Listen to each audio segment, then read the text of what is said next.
Hello and welcome to Artists Soar.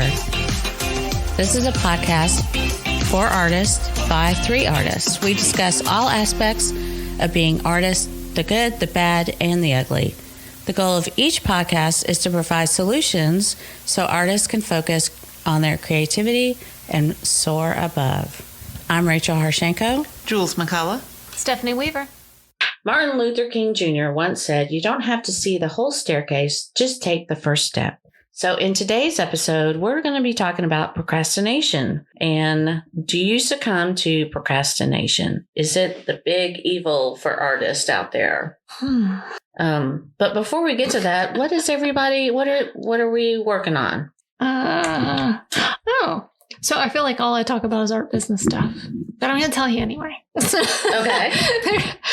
Because I am painting. Let's see, what am I working on? I'm working on a commission. I'm getting another commission. I might be getting a book illustration, and I'm submitting my proposal for that. That'll be really pretty cool. I really hope I get it because it's about rescue dogs and it's based on a true story. I really want it, but I don't know if I'll get it. I love that. I think that's so cool. And you're in the running for it. Yeah. They contacted me. And so that's based on a gallery that I'm in Mississippi. So I'm excited about that. We'll see how that actually goes out. The worst case scenario is I'm ready for it next time. Right. So it's all good, whatever. And I use my art pricing calculator, which is freaking brilliant to come. Yeah, you used it too. So yeah, Jule used it for like a mural. Yeah, it really works. Digital. I was like, oh my God, I love this thing. Anyway, so yeah, check out artpricingcalculator.com. Shameless plug. But the other thing that I found is I was talking to John Middick. He's another podcaster, artist. I feel like I name drop a lot. No, it's okay. Okay. But John Middick, he's a sharpened artist. He's a color pencil artist. And I was talking with him about some other things. And he showed me this software called Rank IQ. And what it does is it helps you rank on search engine optimization by creating better articles. So if you follow my blog, you'll notice that the articles are getting a lot better, a lot more comprehensive, and so that I can rank better on Google and be found more often. So I was really just loving that tool and writing a lot more. So I'm writing a lot more. And what is, again, name the tool? Sure. It's Rank IQ, and another podcast that guy, he's the Millionaire Blogger podcast, and he drops a ton of golden nuggets on there. Like, you cannot multitask and listen to his blog post. His podcast. And I'm like scribbling notes, drawing diagrams, because he talks about the quadrants and how to repurpose old blog posts to get them revived and all this stuff. Oh, that's really good. Yeah. Yeah. So that one's the Millionaire podcast. No, the Millionaire Blogger. Okay. I forget the guy's name, but it's a podcast. Yeah, it's a podcast. Oh, cool. He keeps them about like 15 minutes. So okay. Yeah. Take notes. Check that one out. Yeah. I'm working on some Adirondack chairs at the beach. Nice. Just doing some colors and thinking and dreaming of being at the beach, actually. Oh my God. I don't know if I'm going to get there this summer. I'm always thinking that. Yeah, I like your Adirondack chairs. I do too. Yeah. Those things are shockingly comfortable to sit in. They're very comfortable to sit in. They really are. And they definitely make you not want to get up. Yeah, they really, yeah. It's like, yeah, can you bring me something to drink over here? Yeah. I'm going to sit here all day. Okay. So I am working on the boring stuff of continuing to try to rank better on SEO. Kind of Both of y'all are working on that. Yeah, I've been working on it for a while, and now I'm to the point now where I think I'm finally dealing with my name in a positive way. So now it's a matter of getting found a little bit more for other reasons, because that's been my big focus for the last, year and a half, is putting my name on stuff so that I start coming up and don't have to compete as much with the other person that's named the same name as me. And we should link to that episode in this one so you guys can get a full understanding of what's going on there. Yeah, that might be good. Yeah, so I've been working on that for a long time. And then, so now I'm working on ranking for art things and try to get found for people to buy my artwork. And hopefully have some new Skillshare classes out here soon. What are the Skillshare classes that you're going to come out with? I know I have a list of about 10 different ones, and I haven't quite decided. Wow, that's a lot. Yeah, but Are you procrastinating on these? Yes, I'm procrastinating. So I was going to say, we're about to come to our topic. Full circle.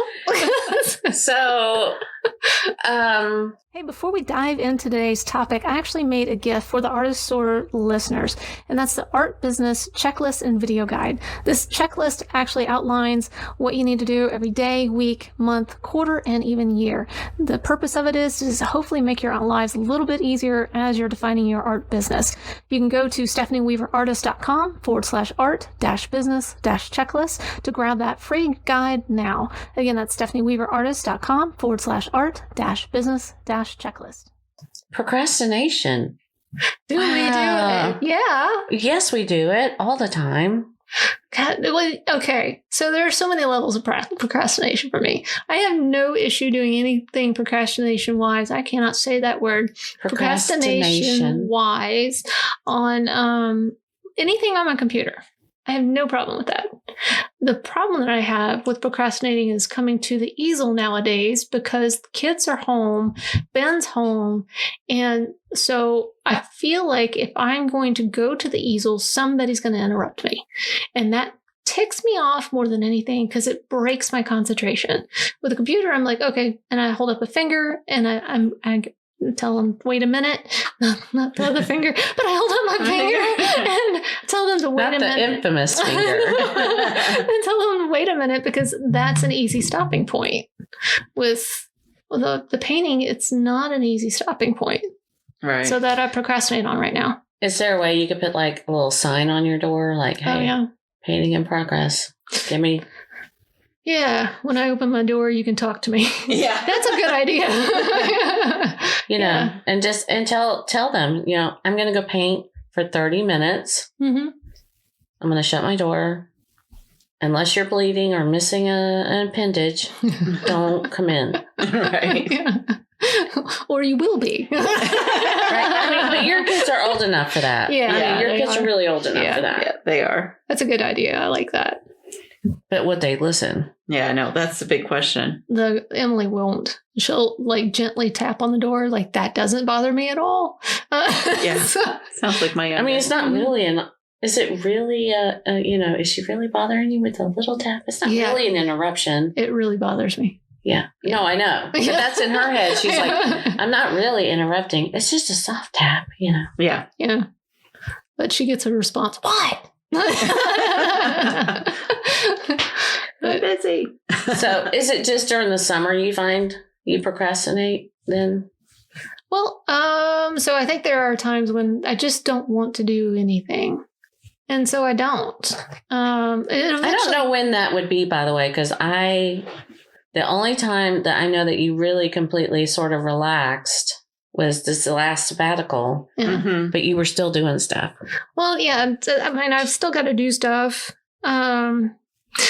But it's I don't have to do it immediately. There's never been a time so my philosophy is if I need to get something done, it will always get done. Do I need to do it right now? That's the question.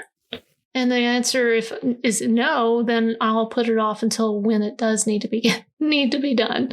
Right. So yeah, I don't always have to be doing something, but I kind of do at the same time. I think you do. Yeah. I think this is an intervention right now. No. And I'm telling you this with love, but that is your personality is 100% your brain is on. Yeah. I mean, my husband is the same. But that doesn't mean you're not a procrastinator. Right. Yeah, I still procrastinate. Yeah. I mean, he does the same thing. It's 100% on all the time, 24/7, never stop. Mm-hmm. But he does procrastinate. Yeah. I think we all do. What do you procrastinate on? Yeah. I have recently learned about myself that if I'm the one setting the deadline to move something forward, I will procrastinate. Oh. Where if I owe something to somebody else by a certain day and time, they get it. Mm-hmm. I don't procrastinate as much. to get to it. I do that too. Like if and it's primarily because I want it off my plate. Right.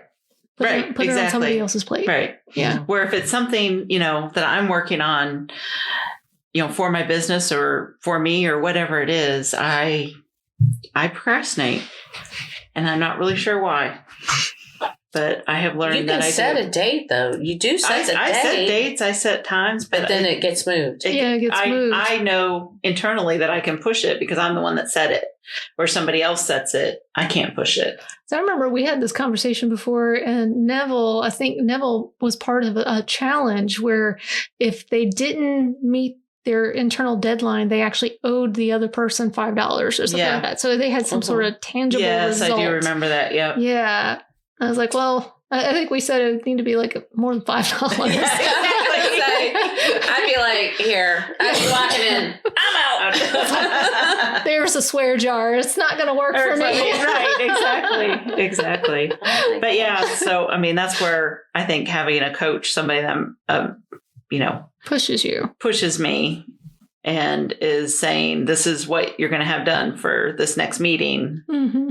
Now, and it's stuff that we've agreed upon that needs to be done. So this is something, though, you have hired a coach. Mm-hmm. And this is why I've hired a coach. There we go. Because I learned this about myself. Now, have you talked with him already? And yes, I had one meeting on Thursday was our first meeting. Okay. So you got to fill us in. So what's...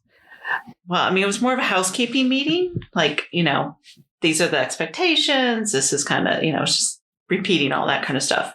But we did come up with, each time we end with 5 action items that need to happen before the next meeting, which is every other week. Mm-hmm. And I find these are things that have been on my list for months, and I've started them, but I hadn't finished them. I hadn't refined them. Mm-hmm. And now, I've already gotten 2 done. Nice. Yeah. Oh, see? Yeah. So for me, I'm obviously paying him for more than just for him to keep me accountable for that. But I think that's going to probably end up being my biggest payoff is because I know everything that needs to be done. It's just the action steps of actually marketing it now where I need the help. And I think what is it? You have to do something so many times and then it becomes a habit. Yes. So maybe having this coach setting you up with the action items, you'll find that you'll follow through better. Right. And not push them off. Right. Exactly. It's not that I don't know what to do. Mm-hmm. I know what to do. Mm-hmm. That's what, I told him, it's like, you don't need to go through business 101 with me. Like I know business 101, but this is where I need your help. Mm-hmm. Yeah. So for me, I think. Yeah. Sorry. Oh, go ahead. Well, it's like having, when you go to a gym for a personal trainer, that's kind of what they do. You know how to move the weights around. Right. You know how to eat. Yeah. It's being accountable for it. Right. Exactly. It's like, you can get a gym membership, but that's not going to do me a lot of good. Mm-hmm. Mm-hmm. I need, because I hate going to the gym. Mm-hmm. I hate so being in front of people. So you need that person there going, hey, we're meeting at 9:00. Right. Don't miss it. My problem is, for me, my procrastination comes from, I guess, my ADHD or whatever it is, because I'll be like, oh, I need to do this. And then I get on here and I'm like, that cues up something else. I'm like, oh, wait, let me look up, this.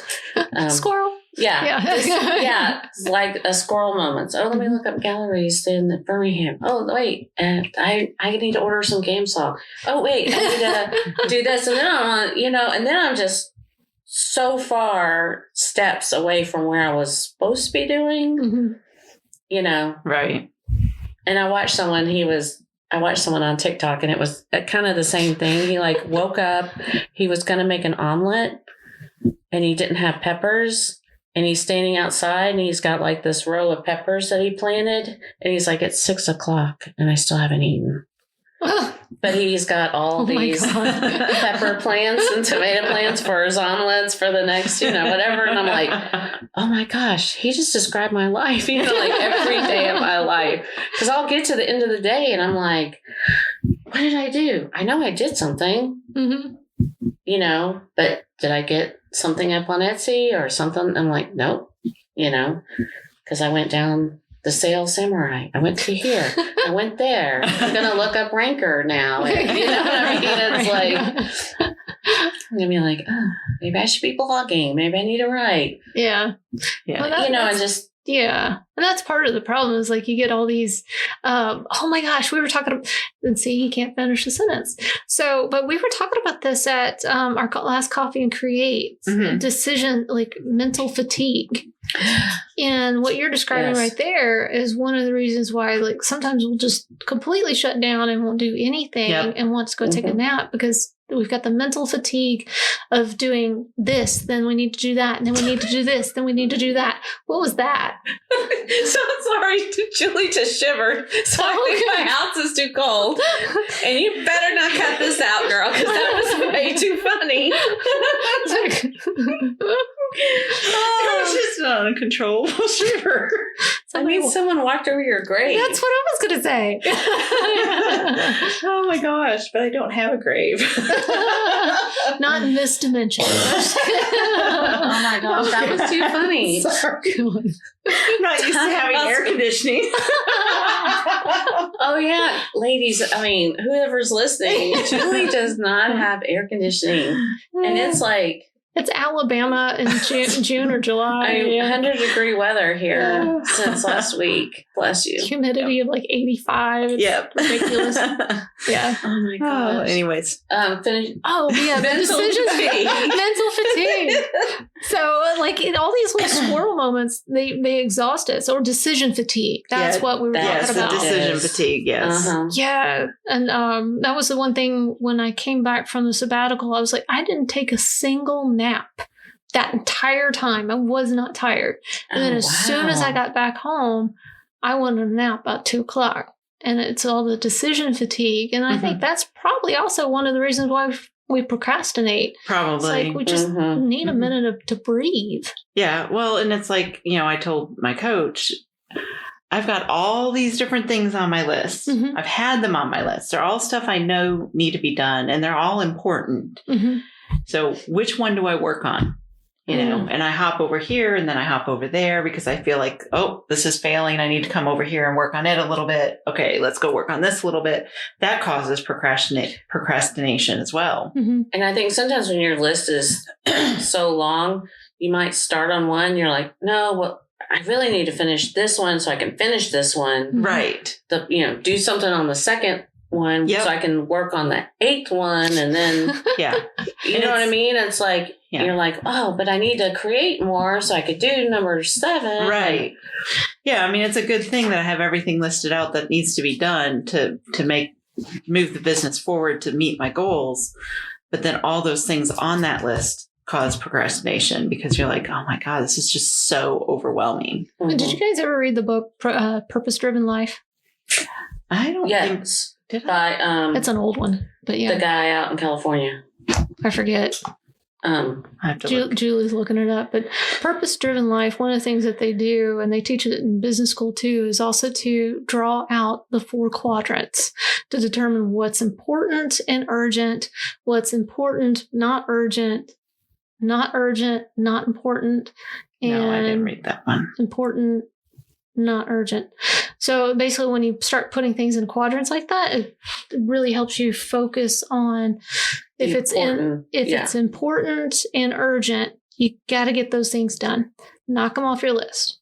See, that's a good idea. Yeah. Yeah. And I know like Julie and I, I'll call her every now and then like, okay, so here's the things on my list.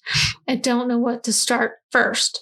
Right. That's Because so you get in funny. that analysis paralysis and then you just need an outside person to help you. Exactly. And I think that's great that you've got a coach to help you do that because that's really he's helping you the urgent and important to meet the goal that you want. Right. Exactly. Instead of focusing on those other things that are not so important, but they're probably quick, easy wins, require less decision information to cause a decision feed, a decision fatigue. And so now you're going to focus less on that. You're going to get more done that drives you towards your goals. Right. So yeah, I like that. I think that's interesting that you can see it in others. Right. Mhm. But you can't see it in yourself. You can't see it in yourself. You can see it in yourself, but you can't change it until someone else says, no, this is what you need to do. But if I didn't recognize that before hiring him, I wouldn't get the same out of it. You follow me? Like, you've got to recognize where you're, Yeah. where I that agree. procrastination is coming from, where you're not moving forward is coming from. Did you figure that out? Why you weren't moving forward? Yes. Do you want to share that with them? I think that because I'm kind of curious. Like, I know, I think my perspective, outside looking in,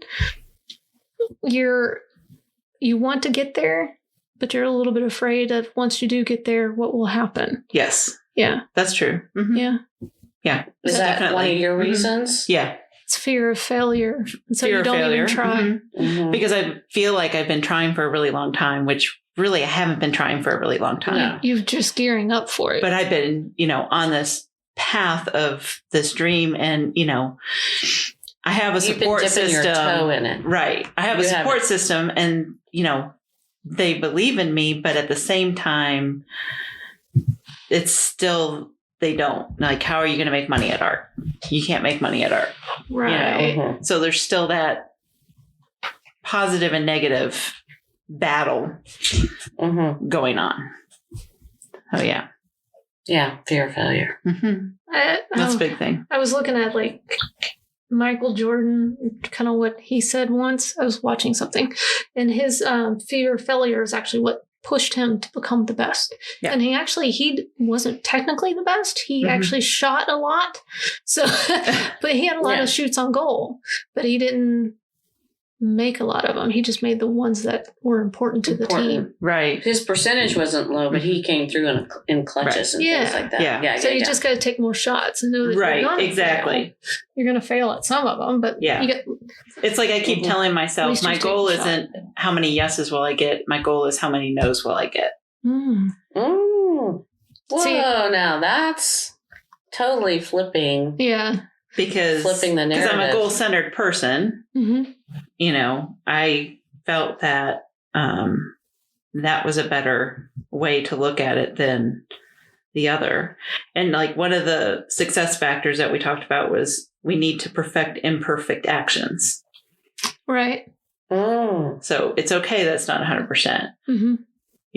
And a lot of these things that we talked about, I have already realized in myself. But I feel like if I hadn't already realized some of those things, I'm not setting myself up for as much success at having a coach. I think you're really good at that, though. Like not worrying about if something is perfect or not. I've gotten better with it over time, especially because of the deadline. So that's where, and that was my thing about procrastination on the deadlines is in constantly moving them, because it's not perfect. Where if I have a deadline that I'm responsible to an outside source. Okay, gotcha. Yeah. It is what it is at that point. Like I don't have any more time to make it perfect because there is no perfect. But in my mind, when I have my own deadline, I'm trying to make it perfect. That makes sense. Mm-hmm. Right. Mm-hmm. Yeah. So that's where having somebody that is not close to you be an accountable, partner with you, I think is important. I needed it to be somebody that wasn't close to me. I needed to be somebody that I didn't have. Because you don't want them to piss you off. I mean, right. honest to goodness. I know, like anyone sitting around this table, Steph and I have our own accountability group, can hold each other accountable, but we're not going to beat down the stick. Right. No, so that I wouldn't have felt comfortable doing that. And like, well, you said you were going to do it this week, but you obviously didn't. What happened? Right. And, right. Then I would be like a jerk friend, right. Which where you're not, and it would be taken that way. But at the same time, it's crossing that line of friendship and coaching. Yeah. And I think even though I know this gentleman and we're acquaintance friends, I've met him a couple times. I'm not going to be offended by him because I've hired him to physically tell me you're not doing the right thing. You're expecting him to aggravate you. Right. Yeah. Exactly. Yeah. Right. So, Challenge you. exactly. Challenge. Definitely. That is much more appealing than aggravate you. He's going to piss you off and make you work. That's what he's going to do. That's like one of those gym. Like I used to have a trainer at the gym and everything, and they would yell at me, one more. And I'm like, stop yelling at me. I know one more. It's like, you don't have to yell. And and that's why I like shortly after, I don't like yelling. I think that's important is when you do find an accountability person or a coach, we should, getting a coach might be even like a whole nother episode, but you want to definitely have someone that is, I don't know, similar to you. Yeah. Like you don't want, if you don't like people yelling at you, then don't get like someone from Peloton to coach you or whatever. Right. I don't know, and I think that you have found a good coach in that you have found someone that you relate to and they relate to you. Correct. And, you want a good partnership, I guess, that way. Mm-hmm. And I think it's also when you're looking for a coach, and maybe this is a separate conversation, but when you're looking for a coach, like your coach is very specific to the niche that you're wanting to grow in. Yes, he's a creative business coach. And then I see a lot of coaches out there, and actually, what is the name of that? FTC? FTC is starting to go after a lot of the businesses that are, presenting themselves as like, oh, you're going to make $600,000 in a month when you get coaching from me type thing. They're going after those guys. But there's coaches out there that specialize in what you're trying to achieve. Correct. And that's what you want to go for. There's what is it again? FTC. FTC. FTC. Okay. Yeah, Federal Trade Commission.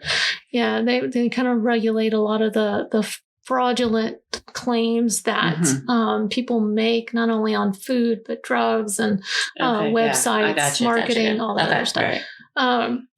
But anyway, they're going after a lot of these coaches for that reason. And I've seen a lot of Instagram ads where there are business coaches that are saying they're going to make you $30,000 in a month. I'm like, dude, that is probably 1% of your actual clientele. Right. If even that. You and I we're all sitting here and I'm like, 30,000 in the first month? I don't think so. Right. So. Exactly. No. That's a bunch of hooey BS. If you believe that, I have a bridge, Well, but it's working for them somehow, because otherwise I don't understand that. I don't either. But I know there's also, when we're talking about specializing, like you're specializing in surface pattern design, really. Right. Mm-hmm. And then I've seen one of the problems that some of the coaches kind of go into is they get into the mental aspect of it. Yeah. And you can't talk about, I don't think they are qualified to talk about mental. Right. That's something that you should probably be talking to a professional. Right. Exactly. And there are certifications for that. Yeah. And there's really not any certifications for a business coach.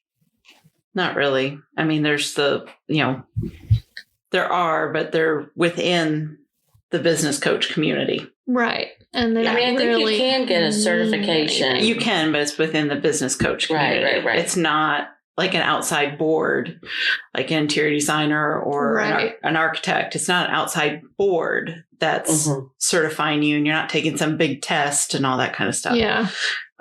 It's like, take this, take this teachable course and you'll get a certification. That's not good enough. Right. When you're messing with people's lives. Yeah. And it's like, if I was trying to be, an accountant, I wouldn't be hiring this particular coach to be an accountant. I found somebody that was specific to creative. Yeah. Yeah. There's some big names out there that have helped other artists, but they're not an expert in the creative field. Right. They haven't worked in the creative field. They've been business people. And I just think there's different enough, there's a different mindset for creatives, and there's a different business aspect for creatives because it's a personal purchase. Right. That you got to find somebody that's certified or not certified, but specialized in that area. Yeah. So I think it's great that you found somebody that's going to help you and specializes in that area with the procrastination. And it doesn't sound like that guy is going to focus a lot on the mindset. It's more just like, hey, get these 5 things done. Yeah, I like that. we start out each call with a mindset thing. Oh, seriously? Mm-hmm. Okay. And just to get the most out of the session and everything, it's like 2 minutes sort of thing. Oh, is it like a meditation thing? Yeah, like a meditation mindset thing. And then I was like shaking my head. No, I'm sorry. No qualifications. But sorry. Well, but the thing is this fits Julie. It does fit Julie, but I'm being a little judgy. As long as it works for you, go for it. But I mean, it is true. Like if you just take, those deep breaths and just think about what you're getting into and what you're going to talk about, you've cleared out all the clutter. And that's really what it's about, is clearing out the clutter in order to have a successful hour call. And so in my perspective of that is I would be pissed off that I'm paying you money to sit there and tell me to meditate for 2 minutes. I can do that 2 minutes before this if that's a requirement for this call. Yeah. That's my perspective. Yeah. Yeah. But no, that's good. As long as it works for you. And that's the thing. I think so with circling back to procrastination, there are a lot of different ways we could help ourselves. And one is accountability with someone who will be kind and gentle with you or yell at you, whatever you need. Whichever you prefer. Find who works for you. Yeah. And what works, for you may not work for somebody else. So what's working for you right now is not going to work for Stephanie. Right. Yeah, no. Exactly. Yeah. So that's hilarious. I know. That's the difference. That's me. And it's like we're all from different. It's so funny how we're so similar but so different. I know. I feel bad sometimes because I'm more like your guys' husbands, always on the go and hardly procrastinate. And then I don't. Yeah, I'm just different. Sorry, guys. But procrastination, it happens to all of us. Yeah. It does. And it doesn't necessarily mean you're on the wrong track. It doesn't necessarily mean you've done something wrong or done something bad. And it doesn't mean that you don't find joy in what you're doing. Right. That's, I think, the hardest thing for me to realize was I'm not procrastinating because I don't have joy in it. I'm procrastinating for these other reasons. And I mean, fear of failure is the big reason. And sometimes I think I procrastinate, but I'm really not because I'm mulling it over in my head. So it's not. Right. It doesn't mean you're failing if you're procrastinating. Now, are you going to be getting your newsletter out on time? Maybe, maybe not. But, let us know what you guys do to help your procrastination get over it. In other words, how do you overcome it? We'd love to hear your comments. Until next time. Thanks for listening to Artists Soar, a podcast for artists by artists. And if you have any questions, feel free to email us at hello@artistsoar.com. And be sure to leave us a 5-star review on Apple Podcasts so that you can get more of us and we can bring in some sponsors to help you and help us.